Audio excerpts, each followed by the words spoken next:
Mi nombre es Elena Martínez y durante 15 años he dedicado mi vida a desentrañar los misterios del sistema nervioso humano. Soy neuróloga especializada en lesiones medulares en el Hospital Nacional de Neurociencias en Ciudad de México, uno de los centros más prestigiosos de América Latina. He visto miles de casos, he estudiado cada fibra nerviosa, cada sinapsis, cada conexión que permite al cerebro comunicarse con el resto del cuerpo. Durante toda mi carrera he sido una mujer de ciencia pura. Mi fe siempre estuvo depositada en los estudios clínicos, en las resonancias magnéticas, en los potenciales evocados somatosensoriales y en las escalas de evaluación neurológica. Para mí, cada síntoma tenía una explicación anatómica. Cada pronóstico se basaba en evidencia científica irrefutable. Recuerdo perfectamente el día que cambió mi perspectiva para siempre. Era un martes lluvioso de septiembre y yo acababa de terminar mi consulta matutina cuando recibí la llamada de emergencia. Un paciente de 32 años había ingresado por trauma medular severo tras un accidente automovilístico. Las primeras imágenes del tomógrafo computarizado y la resonancia magnética nuclear mostraban una lesión medular completa a nivel de la segunda vértebra lumbar. Cuando bajé a la unidad de cuidados intensivos, encontré a Alejandro Herrera, un joven ingeniero civil que había sido el sostén de su familia. Su esposa, María Carmen, sostenía entre sus manos una pequeña estampa de San Gabriel Arcángel, el santo que, según las tradiciones católicas, intercede por los enfermos y trae mensajes de esperanza divina. Los estudios neurológicos fueron contundentes: sección medular completa, ausencia total de reflejos tendinosos profundos por debajo del nivel de la lesión, pérdida completa de la sensibilidad táctil, vibratoria y propioceptiva en miembros inferiores. Los potenciales evocados somatosensoriales no mostraban conducción nerviosa alguna. En términos médicos, Alejandro enfrentaba una paraplegia irreversible. «Doctora», me dijo María Carmen con lágrimas en los ojos, «yo sé que usted conoce la ciencia, pero yo tengo fe en que San Gabriel va a interceder por mi esposo. He leído sobre casos donde el arcángel ha obrado milagros de sanación.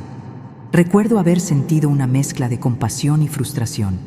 Como neuróloga, sabía que debía ser honesta sobre el pronóstico, pero también compasiva con el dolor de una familia devastada. Señora Herrera», le expliqué con la mayor delicadeza posible, «entiendo su fe y la respeto profundamente. Sin embargo, debo ser clara. Cuando hay una sección medular completa a este nivel, la recuperación de la función motora y sensitiva es médicamente imposible. Los nervios espinales no tienen capacidad de regeneración una vez que han sido completamente seccionados».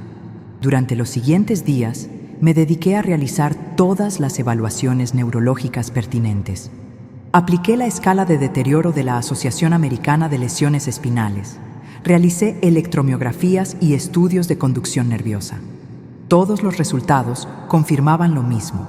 Alejandro presentaba una clasificación hacia A, que significa lesión medular completa, sin preservación de función motora o sensitiva por debajo del nivel neurológico de la lesión. Cada mañana, cuando hacía mis rondas médicas, encontraba a María Carmen en la misma posición, arrodillada junto a la cama de su esposo, susurrando oraciones a San Gabriel Arcángel. Había colocado una imagen del santo en la mesa de noche, rodeada de velas que el personal de enfermería le permitía mantener encendidas durante el día. «Doctora Elena», me decía cada vez que me acercaba, «anoche soñé con San Gabriel. Tenía unas alas inmensas y me dijo que no perdiera la esperanza.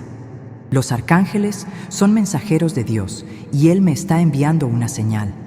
Como neuróloga, había desarrollado cierta resistencia emocional necesaria para ejercer mi profesión. Había visto demasiadas familias aferrarse a esperanzas irreales y sabía que mi deber era mantenerlos conectados con la realidad médica. «Señora Herrera», le explicaba pacientemente, «comprendo que la fe es un gran consuelo en momentos difíciles. Sin embargo, es importante que entendamos que debemos enfocarnos en la rehabilitación y adaptación a la nueva condición de Alejandro». Pero María Carmen no se rendía. Había organizado una cadena de oración en su parroquia, la Iglesia de San Gabriel en la colonia Roma Norte. Cada tarde llegaban familiares y amigos para rezar el rosario junto a la cama de Alejandro. El capellán del hospital, Padre Miguel, se había convertido en un visitante regular.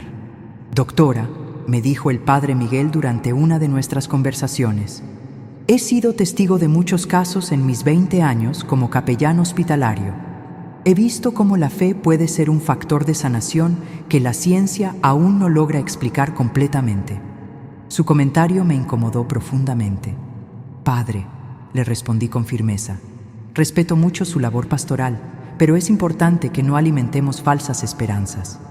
La medicina ha avanzado considerablemente, y cuando decimos que algo es irreversible, es porque décadas de investigación científica así lo han demostrado». A medida que pasaban los días, comencé a notar algo que me inquietaba. Alejandro, a pesar de su lesión medular completa, mantenía un estado de ánimo sorprendentemente positivo. Según los protocolos psicológicos estándar, los pacientes con lesiones medulares atraviesan por las 5 etapas del duelo: negación, ira, negociación, depresión y aceptación. Pero Alejandro parecía haber saltado directamente a una fase de serenidad que no encajaba con los patrones psicológicos típicos. «Doctora Elena», me dijo durante una de mis evaluaciones, «sé que usted piensa que mi esposa y yo estamos negando la realidad, pero quiero que sepa que no soy un hombre ignorante. Soy ingeniero, entiendo los principios científicos. Simplemente creo que hay fuerzas en el universo que la ciencia aún no ha logrado medir». Sus palabras me hicieron reflexionar sobre algo que había estado evitando: la posibilidad de que mi escepticismo científico se hubiera convertido en una forma de arrogancia intelectual. Como neuróloga, había sido entrenada para confiar únicamente en lo que podía ser medido, cuantificado y reproducido en estudios controlados. Esa noche, al revisar el expediente médico de Alejandro por enésima vez, me encontré cuestionando algo que nunca antes había puesto en duda. ¿Era posible que mi formación científica me estuviera cerrando la mente a posibilidades que simplemente no podía explicar? La primera anomalía que detecté ocurrió durante la 3ª semana de hospitalización. Estaba realizando la evaluación neurológica rutinaria de las 7 de la mañana cuando noté algo que me hizo detenerme abruptamente. Al aplicar el reflejo plantar de Babinski en el pie derecho de Alejandro, observé una respuesta que no debería haber estado presente: una flexión plantar mínima pero definitiva del dedo gordo del pie.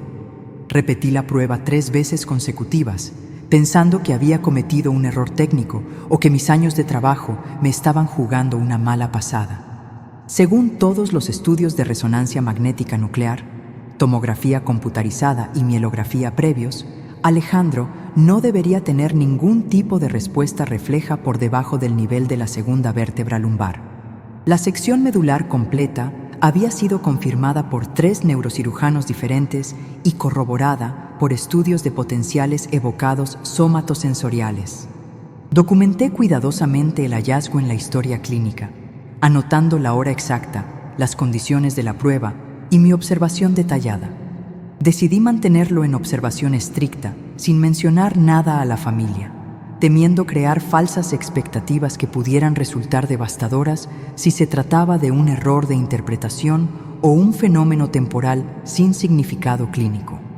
«Doctora Elena», me dijo María Carmen esa misma tarde, mientras organizaba las flores frescas que había traído para decorar la habitación, «he notado que Alejandro a veces mueve los dedos de los pies cuando estamos rezando el rosario a San Gabriel. Sé que usted dirá que son espasmos musculares involuntarios, pero yo siento en mi corazón que es diferente. Hay algo especial en esos movimientos». Su observación me inquietó profundamente y me generó una sensación de vértigo intelectual. Como neuróloga especializada en lesiones medulares, sabía que los espasmos musculares post-lesión eran extremadamente comunes durante las primeras semanas, pero lo que ella describía no coincidía con los patrones típicos de espasticidad que había observado en miles de pacientes durante mis 15 años de práctica profesional. Decidí programar una electromiografía de emergencia y nuevos estudios de conducción nerviosa para el día siguiente, solicitando específicamente que se realizaran en el laboratorio de neurofisiología con el equipamiento más avanzado disponible en el hospital.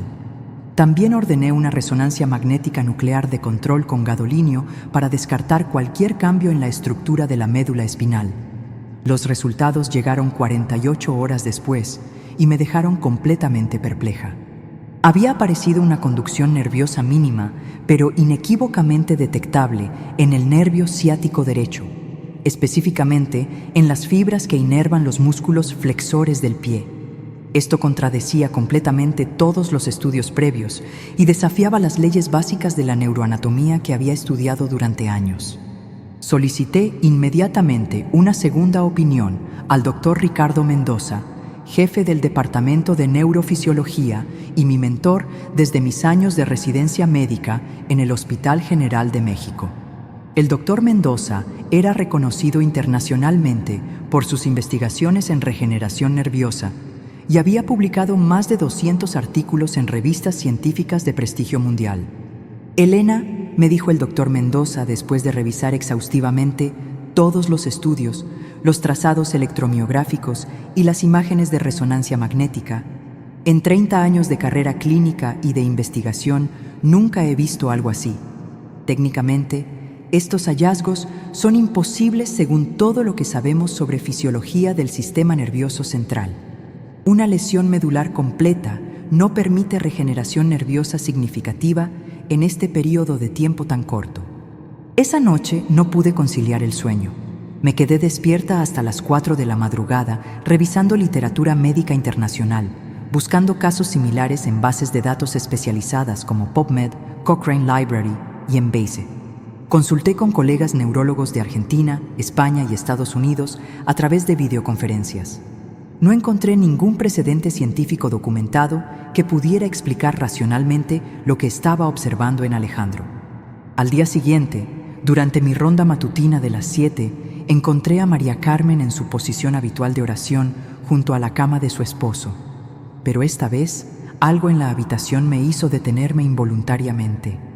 Había un aroma sutil, pero distintivo, como de rosas frescas y jazmín, que no provenía de ninguna fuente visible.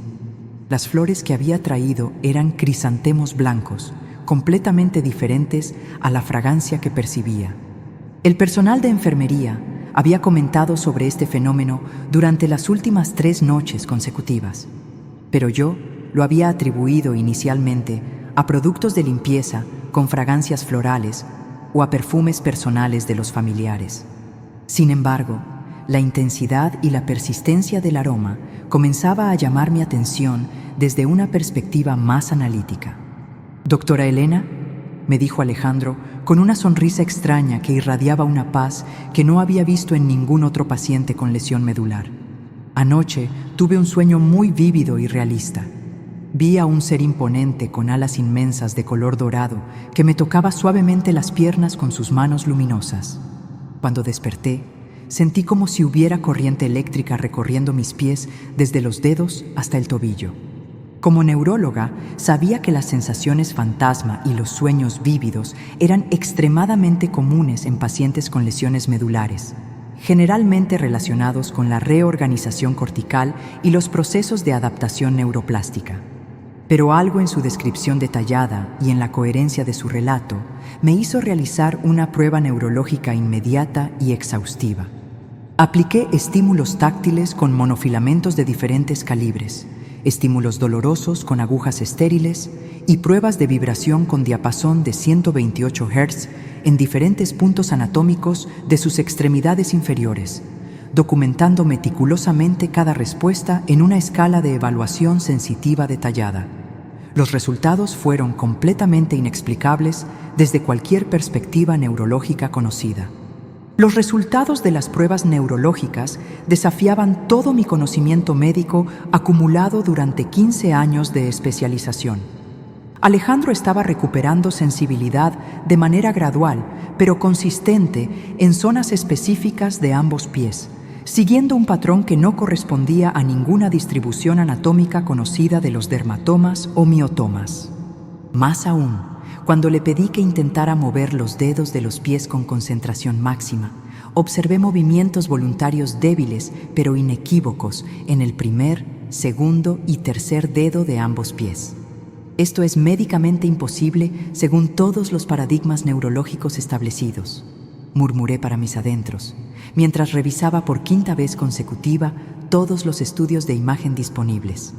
La lesión medular seguía siendo claramente evidente en las resonancias magnéticas de control, mostrando una discontinuidad completa de la médula espinal a nivel de la segunda vértebra lumbar. Pero algo estaba ocurriendo que desafiaba fundamentalmente todo mi conocimiento neurológico. Decidí documentar exhaustivamente cada cambio, cada mínima mejora, cada respuesta neurológica nueva.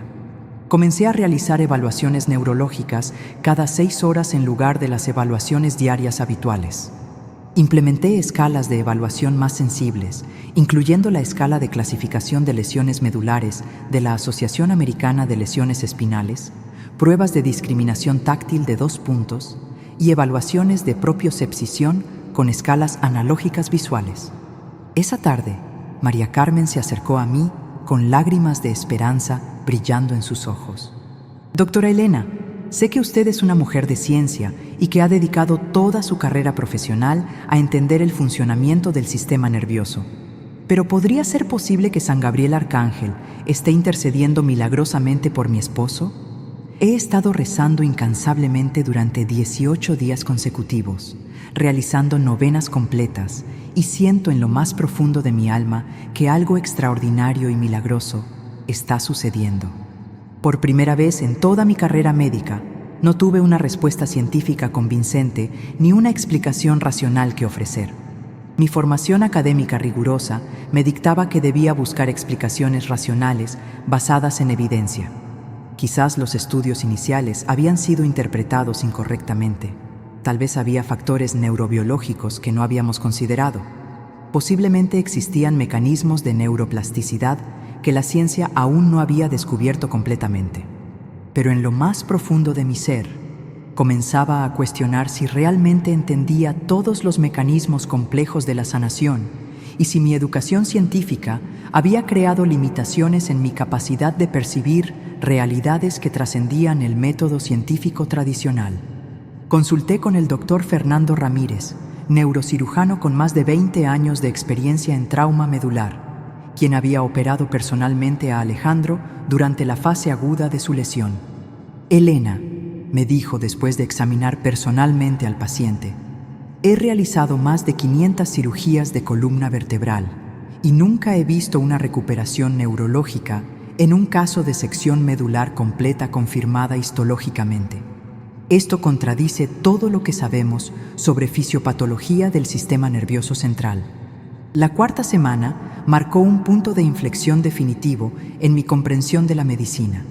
Alejandro comenzó a mostrar movimientos voluntarios más coordinados en ambos pies, incluyendo flexión plantar, dorsiflexión y movimientos laterales que requerían inervación de múltiples grupos musculares diferentes. Las pruebas de conducción nerviosa mostraban mejorías progresivas que eran estadísticamente imposibles según todos los estudios científicos publicados en literatura médica internacional. Durante este periodo comencé a experimentar una transformación personal profunda. Mi escepticismo científico, que había sido mi fortaleza profesional durante años, comenzó a coexistir con una apertura intelectual hacia posibilidades que no podía explicar racionalmente. No se trataba de abandonar la ciencia, sino de reconocer humildemente que la ciencia médica, por avanzada que fuera, todavía tenía limitaciones en su comprensión de los fenómenos relacionados con la sanación. Empecé a observar otros aspectos del caso que había pasado por alto anteriormente. La actitud extraordinariamente positiva de Alejandro, su paz interior inexplicable, la fortaleza emocional de María Carmen y la atmósfera especial que rodeaba la habitación durante las sesiones de oración. Había algo intangible pero real que estaba influyendo en el proceso de recuperación. Doctora, me dijo el padre Miguel durante una de nuestras conversaciones más profundas, la ciencia médica es un regalo maravilloso que Dios ha dado a la humanidad para aliviar el sufrimiento. Pero quizás existen dimensiones de la realidad que trascienden lo que pueden medir nuestros instrumentos más sofisticados. La fe y la ciencia no tienen que ser enemigas, pueden ser compañeras en la búsqueda de la verdad. Sus palabras resonaron en mi mente durante días. Comencé a reflexionar sobre casos anteriores donde había observado recuperaciones excepcionales que había atribuido simplemente a factores desconocidos o variabilidad individual.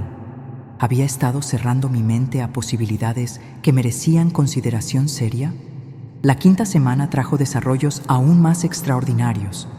Alejandro logró mover voluntariamente los tobillos, primero el derecho y luego el izquierdo, con una fuerza muscular que, según las escalas de evaluación neurológica, se clasificaba como grado 2/5.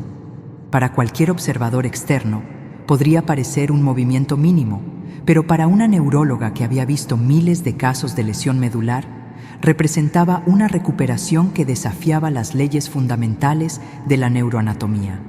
La sexta semana del tratamiento de Alejandro marcó el momento más extraordinario y desafiante de toda mi carrera médica.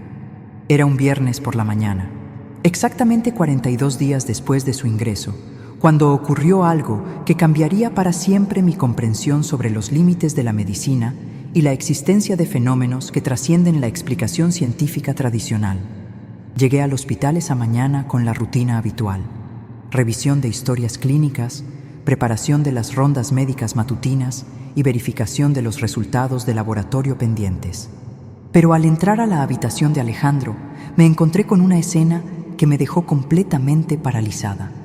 María Carmen estaba arrodillada junto a la cama, sosteniendo la estampa de San Gabriel Arcángel entre sus manos, mientras susurraba una oración con una intensidad y fervor que nunca había presenciado anteriormente. «Doctora Elena», me dijo Alejandro, con una voz que irradiaba una serenidad sobrenatural. «Anoche tuve la experiencia más real y transformadora de toda mi vida. No fue un sueño, sino una visión completamente lúcida. San Gabriel Arcángel apareció en mi habitación con una presencia tan poderosa que iluminó todo el espacio. Sus alas eran inmensas, de un color dorado que no existe en el mundo terrenal, y sus ojos transmitían una compasión infinita. Mi formación científica me impulsaba a interpretar su relato como una alucinación producida por medicamentos analgésicos, estrés postraumático o alteraciones neurológicas relacionadas con su lesión medular. Sin embargo, algo en la coherencia de su narración, en la claridad de sus detalles y en la transformación visible en su semblante me hizo escuchar con atención médica y curiosidad genuina. El arcángel me tocó las piernas con sus manos luminosas», continuó Alejandro, «y sentí una energía indescriptible que recorrió toda mi médula espinal desde el cerebro hasta los pies. Era como si miles de conexiones nerviosas se estuvieran restableciendo simultáneamente. Pude sentir cada fibra nerviosa, cada terminación sensitiva, cada músculo que había estado dormido durante semanas. Decidí realizar inmediatamente una evaluación neurológica exhaustiva, aplicando todas las pruebas que había estado utilizando durante las semanas anteriores. Comencé con los reflejos tendinosos profundos, evaluando el reflejo rotuliano, aquileo y plantar. Para mi absoluto asombro, todos los reflejos estaban presentes y eran claramente detectables, con una intensidad que clasificaba como normal según las escalas neurológicas estándar. Continué con las pruebas de sensibilidad, aplicando estímulos táctiles, dolorosos, vibratorios y de temperatura en diferentes dermatomas de las extremidades inferiores. Alejandro podía identificar correctamente la ubicación, intensidad y tipo de cada estímulo con una precisión que era imposible en un paciente con lesión medular completa, confirmada histológicamente. «Doctora», me dijo María Carmen con lágrimas de alegría corriendo por sus mejillas, «mire esto que puede hacer mi esposo ahora». Alejandro, siguiendo las instrucciones de su esposa, comenzó a mover voluntariamente ambas piernas, elevándolas varios centímetros de la cama, flexionando las rodillas y realizando movimientos coordinados que requerían la función integrada de múltiples grupos musculares inervados por diferentes segmentos medulares. Mi mente racional luchaba desesperadamente por encontrar una explicación científica coherente. Revisé mentalmente todas las posibilidades: error en el diagnóstico inicial, lesión medular incompleta mal clasificada, recuperación espontánea excepcional, fenómenos de neuroplasticidad desconocidos o incluso errores en la interpretación de los estudios de imagen. Pero cada hipótesis se desmoronaba ante la evidencia abrumadora de que estaba presenciando algo que trascendía completamente mi comprensión médica. Solicité urgentemente nuevos estudios de imagen, resonancia magnética nuclear con gadolinio, tomografía computarizada multicorte y mielografía de control. Los resultados llegaron 6 horas después y me dejaron en un estado de perplejidad total.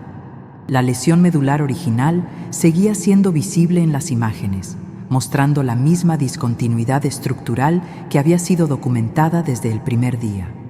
Sin embargo, aparecían nuevas señales que sugerían regeneración tisular y reconexión de fibras nerviosas en una escala que la ciencia médica consideraba imposible.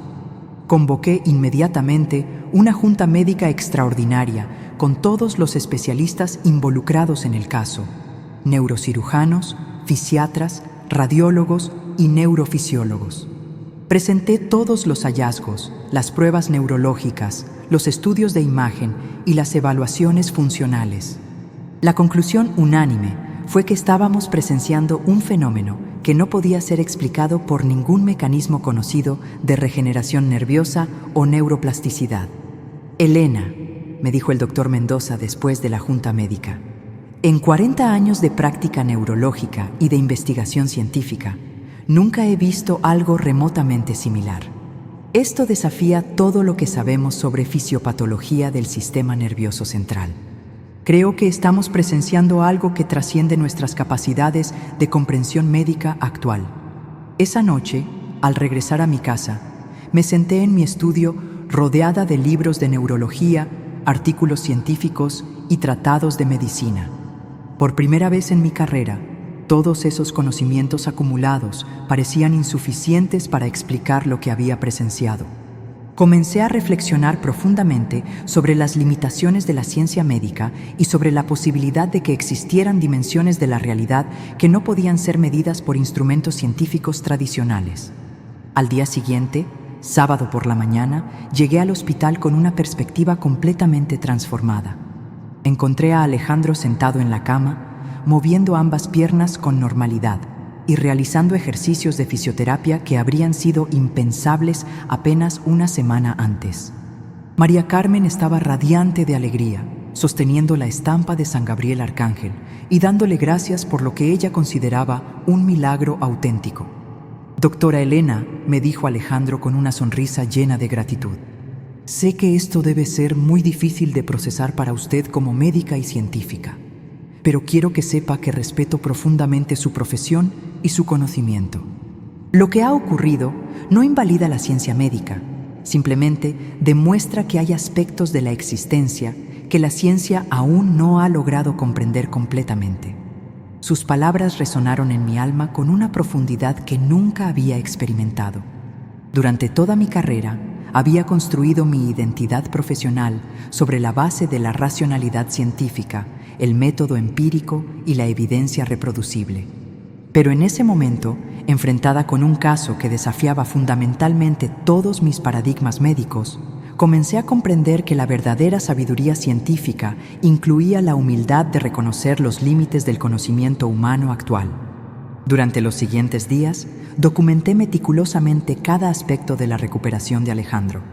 Realicé evaluaciones neurológicas cada 12 horas, fotografié las pruebas de función motora, grabé videos de sus movimientos voluntarios y mantuve un registro detallado de cada cambio en su estado neurológico.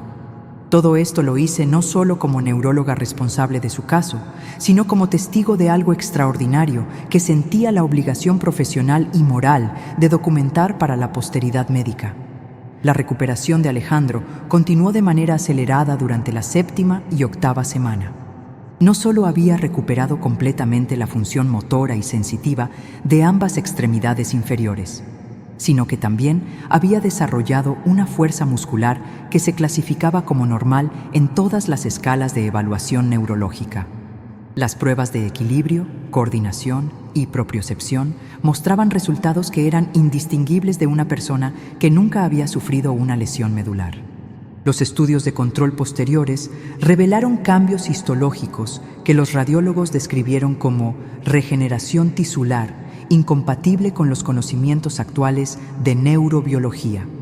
Las fibras nerviosas habían establecido nuevas conexiones, la sustancia gris había mostrado signos de reorganización y la conducción nerviosa había alcanzado parámetros completamente normales según todas las mediciones electrofisiológicas disponibles. Doctora Elena, me dijo María Carmen durante una de nuestras últimas conversaciones en el hospital, quiero agradecerle no solo por su excelente atención médica, sino por haber mantenido su mente abierta a posibilidades que trascendían su formación científica. Sé que esto ha sido un desafío enorme para usted como profesional, pero su humildad y apertura han sido parte fundamental del proceso de sanación de mi esposo. Durante este periodo de reflexión profunda, comencé a investigar casos similares en la literatura médica mundial. Descubrí que, aunque extremadamente raros, existían reportes aislados de recuperaciones neurológicas que desafiaban las explicaciones científicas convencionales. La mayoría de estos casos habían sido documentados en revistas médicas especializadas, pero generalmente se clasificaban como recuperaciones espontáneas de etiología desconocida o casos excepcionales sin explicación fisiopatológica clara. Decidí presentar el caso de Alejandro en el próximo Congreso Internacional de Neurología que se realizaría en Buenos Aires, Argentina. Preparé una presentación exhaustiva que incluía todos los estudios de imagen, las evaluaciones neurológicas secuenciales, los videos de la recuperación funcional y una discusión detallada sobre las implicaciones científicas y filosóficas del caso. La respuesta de la comunidad médica internacional fue extraordinaria. Neurólogos de prestigio mundial solicitaron copias de todos los estudios. Investigadores especializados en regeneración nerviosa expresaron su interés en estudiar el caso más profundamente, y varios centros médicos de excelencia propusieron colaboraciones para investigar los mecanismos posibles detrás de esta recuperación excepcional. El Dr. Hans Müller, neurólogo alemán reconocido mundialmente por sus investigaciones en neuroplasticidad, me contactó después de mi presentación. Doctora Martínez, me escribió en un correo electrónico, su caso representa un desafío fundamental a nuestros paradigmas actuales sobre regeneración del sistema nervioso central. Creo que estamos ante un fenómeno que podría abrir nuevas líneas de investigación sobre capacidades de sanación que aún no comprendemos completamente. Sin embargo, lo que más me impactó durante este proceso no fueron las implicaciones científicas, sino la transformación personal que experimenté como médica y como ser humano. Aprendí que la verdadera excelencia médica no consistía únicamente en aplicar protocolos establecidos y confiar ciegamente en paradigmas científicos, sino en mantener una mente abierta, humilde y curiosa ante los misterios de la vida y la sanación. Alejandro fue dado de alta del hospital después de 10 semanas de internación, caminando por sus propios medios, sin ningún déficit neurológico detectable y con una calidad de vida completamente normal. Su caso se convirtió en un tema de estudio en nuestra institución y decidimos crear un protocolo especial para documentar casos excepcionales que desafiaran las explicaciones médicas convencionales. Doctora Elena, me dijo Alejandro el día de su alta hospitalaria, quiero que sepa que usted ha sido parte integral de este milagro. Su apertura mental, su profesionalismo y su respeto por nuestra fe han creado un ambiente donde lo extraordinario pudo manifestarse. San Gabriel Arcángel utilizó sus conocimientos médicos como parte del proceso de sanación. Durante los meses siguientes, mantuve un seguimiento estrecho de Alejandro a través de consultas mensuales en mi consultorio privado. Su recuperación se mantuvo estable, sin ningún signo de deterioro neurológico o complicaciones tardías. Había regresado a su trabajo como ingeniero civil, había retomado todas sus actividades físicas previas, y él y María Carmen estaban planificando expandir su familia. 6 meses después del alta hospitalaria, Alejandro y María Carmen regresaron al hospital para una visita especial. Habían organizado una misa de acción de gracias en la capilla del hospital, oficiada por el Padre Miguel, para agradecer a San Gabriel Arcángel por el milagro recibido y para bendecir a todo el personal médico que había participado en su cuidado. Durante esa ceremonia, experimenté algo que nunca había sentido antes en mi carrera médica. Una profunda sensación de gratitud por haber sido testigo de algo que trascendía completamente mi comprensión científica, pero que había enriquecido inmensamente mi perspectiva sobre la medicina, la fe y los misterios inexplicables de la existencia humana. Han pasado 2 años desde aquel día que transformó para siempre mi comprensión de la medicina y de la vida. Mientras escribo estas líneas en mi consultorio, observo la pequeña imagen de San Gabriel Arcángel que Alejandro y María Carmen me obsequiaron como símbolo de gratitud, colocada discretamente junto a mis diplomas médicos y certificaciones científicas. Esta imagen representa la síntesis perfecta entre la ciencia rigurosa que he cultivado durante 15 años y la apertura espiritual que descubrí a través de este caso extraordinario. El caso de Alejandro Herrera ha sido documentado en 3 revistas médicas internacionales de prestigio, incluyendo el Journal of Neurological Sciences y la revista Spine.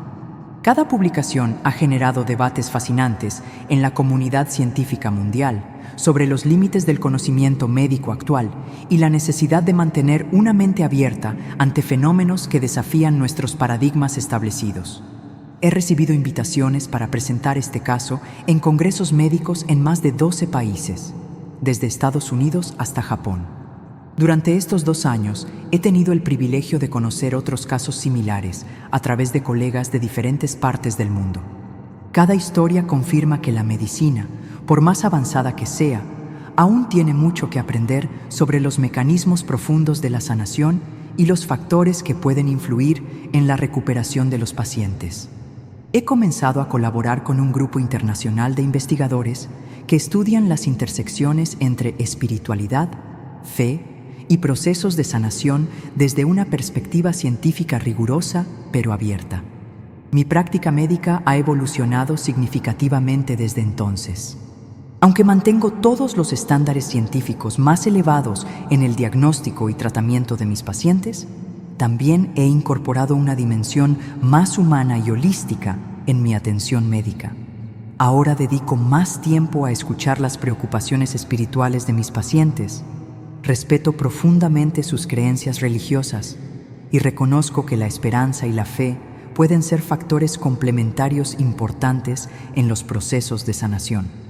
He establecido una colaboración especial con el Padre Miguel y otros capellanes del hospital para crear un programa integral que combine la excelencia médica con el apoyo espiritual para pacientes con lesiones neurológicas severas. Este programa ha mostrado resultados prometedores en términos de bienestar emocional, adherencia al tratamiento y, en algunos casos, recuperaciones funcionales que superan las expectativas médicas tradicionales. Alejandro y María Carmen se han convertido en embajadores especiales de este programa, compartiendo su testimonio con otras familias que enfrentan diagnósticos devastadores. Su historia ha inspirado esperanza en cientos de personas que atraviesan situaciones médicas similares, demostrando que la fe y la ciencia pueden coexistir de manera armoniosa y complementaria. Durante el año pasado, tuve la oportunidad de viajar a Lourdes, Francia, como parte de una investigación médica sobre sanaciones inexplicables reportadas en el Santuario Mariano. Trabajé junto con el Comité Médico Internacional de Lourdes, documentando casos que desafían las explicaciones científicas convencionales. Esta experiencia me permitió comprender que fenómenos como el que presencié con Alejandro ocurren en diferentes contextos culturales y religiosos alrededor del mundo. Mi relación con la fe también ha experimentado una transformación profunda. Aunque no me considero una persona profundamente religiosa en el sentido tradicional, he desarrollado una espiritualidad personal que reconoce la existencia de dimensiones de la realidad que trascienden lo que puede ser medido y cuantificado por los instrumentos científicos actuales. He aprendido que ser una científica rigurosa no requiere cerrar la mente a posibilidades que aún no comprendemos completamente. el impacto de esta experiencia se ha extendido también a mi vida personal. He encontrado un equilibrio más saludable entre mi carrera profesional y mi bienestar emocional. Dedico tiempo a la meditación, a la reflexión profunda y a actividades que nutren mi alma, además de mi intelecto. He aprendido que la verdadera sabiduría incluye tanto el conocimiento científico como la humildad de reconocer que hay misterios en la vida que pueden estar más allá de nuestra comprensión actual. Hace 3 meses recibí una llamada telefónica que me llenó de alegría inmensa. María Carmen me informaba que ella y Alejandro habían sido bendecidos con el nacimiento de su primer hijo, un niño saludable al que decidieron llamar Gabriel en honor al arcángel que consideran responsable del milagro de sanación de su padre. Doctora Elena, me dijo con voz emocionada, queremos que usted sea la madrina médica de nuestro hijo, porque sabemos que usted fue un instrumento importante en el milagro que vivimos. Esta experiencia me ha enseñado que los verdaderos milagros no invalidan la ciencia médica, sino que la enriquecen al recordarnos que existen dimensiones de la sanación que aún estamos comenzando a explorar. Como neuróloga, continúo comprometida con la excelencia científica, pero ahora también abrazo la humildad de reconocer que hay aspectos de la vida humana que trascienden nuestro conocimiento actual. Hoy, cuando me encuentro con pacientes que enfrentan diagnósticos desafiantes, les ofrezco no solo la mejor atención médica basada en evidencia científica, sino también esperanza, respeto por sus creencias y la apertura a posibilidades que pueden sorprendernos. He aprendido que ser una médica completa significa ser tanto una científica rigurosa como un ser humano compasivo que reconoce los misterios profundos de la existencia. Si hay algo que quiero transmitir a través de esta historia, es que la fe y la ciencia no son enemigas, sino compañeras en la búsqueda de la verdad y la sanación. Los milagros pueden ocurrir y cuando suceden, nos invitan a expandir nuestra comprensión de lo que es posible en el universo extraordinario en el que vivimos. ¿Has sido testigo de un milagro en tu vida? ¿Crees que existen fuerzas divinas que pueden interceder en situaciones médicamente imposibles? Te invito a que compartas tu experiencia en los comentarios de este video. Tu testimonio podría ser exactamente lo que otra persona necesita escuchar hoy para no perder la esperanza.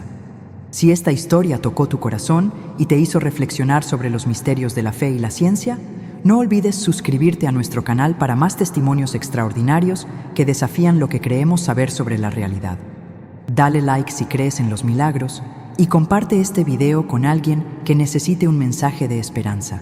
Recuerda, en un mundo donde a veces todo parece explicable, siempre hay espacio para lo extraordinario, lo milagroso y lo divino. Mantén tu corazón abierto a las posibilidades infinitas del amor de Dios